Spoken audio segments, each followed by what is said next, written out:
Hi, it's me again with Corel tips and tricks. In this video, I made a video about character mapping a while back. I don't know, a good long time ago, because I do not like it. For one reason, I can't see the letters on my laptop. But I was watching another person's video today, actually one of my mentors, Jimmy from Engraving Concepts in Arlington or Houston, Texas, depending on where you go. And there's a keystroke for that N. If you were going to use it all the time, it's just alternate 0241. Well, to find it, and if you don't know where your character mapping is, you just go into Windows and then start going down to Windows or your start menu and go down to Windows, and right here underneath accessories is character mapping. So you can actually drag it and put it on your toolbar.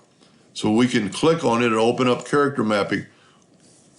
Let's see if we can't find that in, and it's right there. Well, what I didn't know, and Jimmy showed me, that the keystroke, it tells you the keystroke for that letter.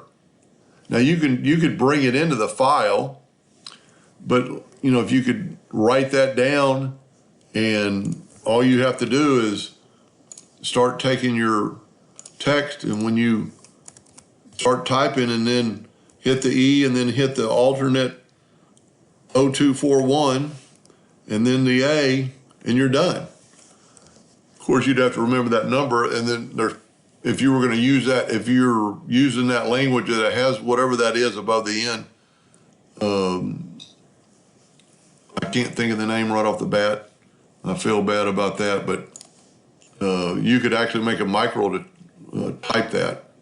Anyway, I hope that helped a little bit.